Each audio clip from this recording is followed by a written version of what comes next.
Habakkuk, Chapter 1.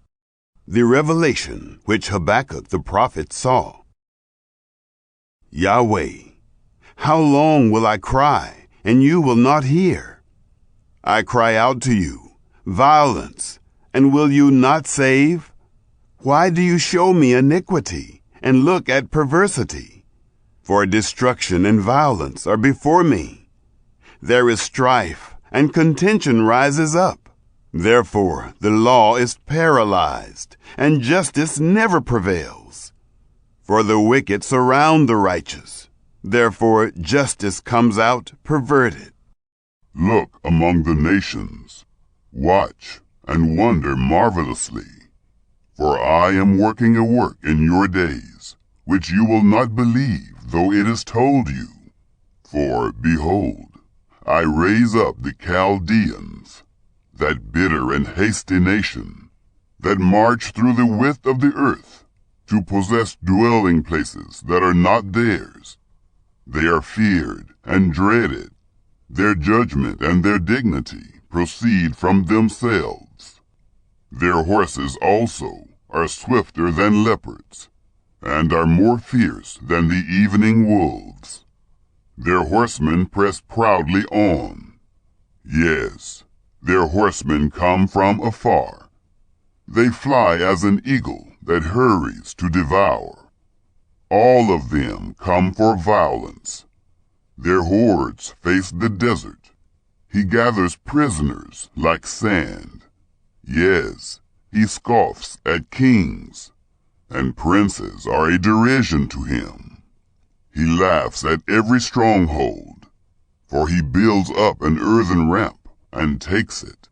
Then he sweeps by like the wind and goes on. He is indeed guilty, whose strength is his God. Aren't you from everlasting, Yahweh my God, my Holy One? We will not die. Yahweh, you have appointed him for judgment. You, Rock, have established him to punish. You who have purer eyes than to see evil, and who cannot look on perversity. Why do you tolerate those who deal treacherously, and keep silent when the wicked swallows up the man who is more righteous than he, and make men like the fish of the sea, like the creeping things that have no ruler over them? He takes up all of them with the hook. He catches them in his net and gathers them in his dragnet. Therefore he rejoices and is glad. Therefore he sacrifices to his net and burns incense to his dragnet, because by them his life is luxurious and his food is good. Will he therefore continually empty his net and kill the nations without mercy? Chapter 2. I will stand at my watch and set myself on the ramparts, and will look out to see what he will say to me, and what I will answer concerning my complaint. Yahweh answered me, write the vision, and make it plain on tablets, that he who runs may read it. For the vision is yet for the appointed time, and it hurries toward the end, and won't prove false. Though it takes time, wait for it, because it will surely come. It won't delay. Behold, his soul is puffed up. It is not upright in him, but the righteous will live by his faith. Yes, moreover, wine is treacherous. An arrogant man who doesn't stay at home, who enlarges his desire as Sheol. And he is like death, and can't be satisfied, but gathers to himself all nations, and heaps to himself all peoples. Won't all these take up a parable against him, and a taunting proverb against him, and say, woe to him who increases that which is not his, and who enriches himself by extortion? How long? Won't your debtors rise up suddenly, and wake up those who make you tremble, and you will be their victim? Because you have plundered many nations, all the remnant of the peoples will plunder you, because of men's blood, and for the violence done to the land, to the city, and to all who dwell in it. Woe to him who gets an evil gain for his house, that he may set his nest on high, that he may be delivered from the hand of evil. You have devised shame to your house by cutting off many peoples, and have sinned against your soul. For the stone will cry out of the wall, and the beam out of the woodwork will answer it. Woe to him who builds a town with blood, and establishes a city by iniquity. Behold, isn't it of Yahweh of armies that the peoples labor for the fire, and the nations weary themselves for vanity? For the earth will be filled with the knowledge of Yahweh's glory, as the waters cover the sea. Woe to him who gives his neighbor drink, pouring your inflaming wine until they are drunk, so that you may gaze at their naked bodies.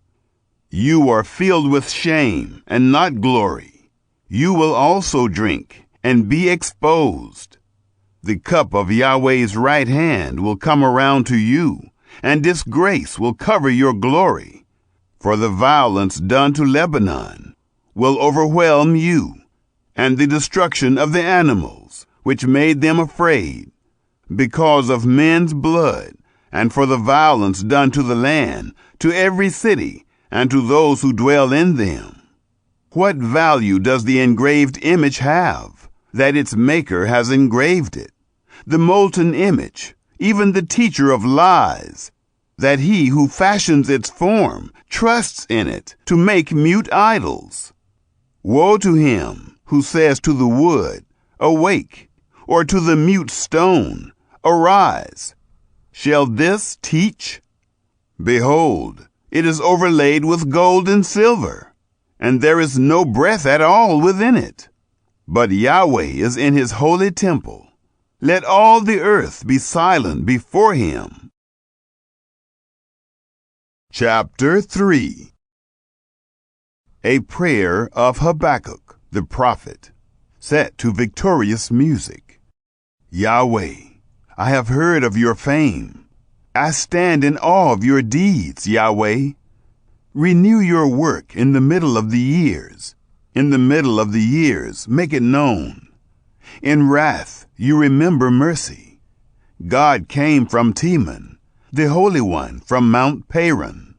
His glory covered the heavens, and his praise filled the earth.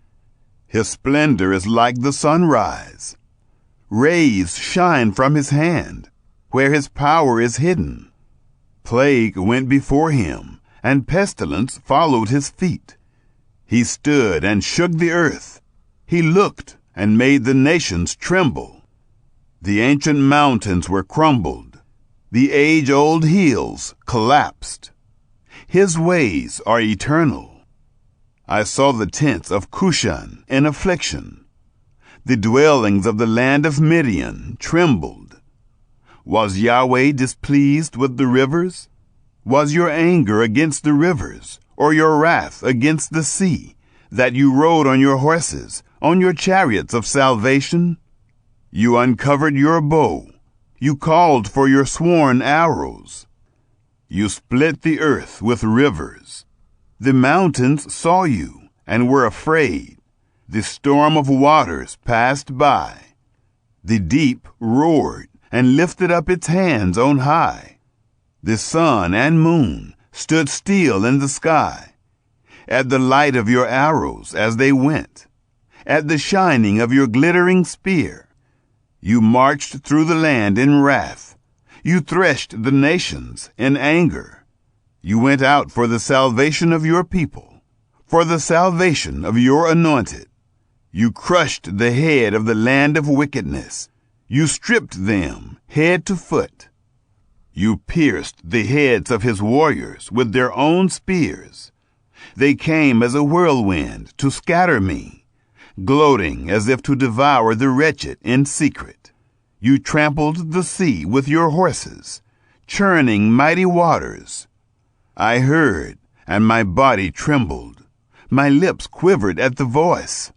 Rottenness enters into my bones, and I tremble in my place, because I must wait quietly for the day of trouble, for the coming up of the people who invade us. For though the fig tree doesn't flourish, nor fruit be in the vines, the labor of the olive fails, the fields yield no food, the flocks are cut off from the fold, and there is no herd in the stalls. Yet I will rejoice in Yahweh. I will be joyful in the God of my salvation. Yahweh, the Lord, is my strength. He makes my feet like deer's feet, and enables me to go in high places.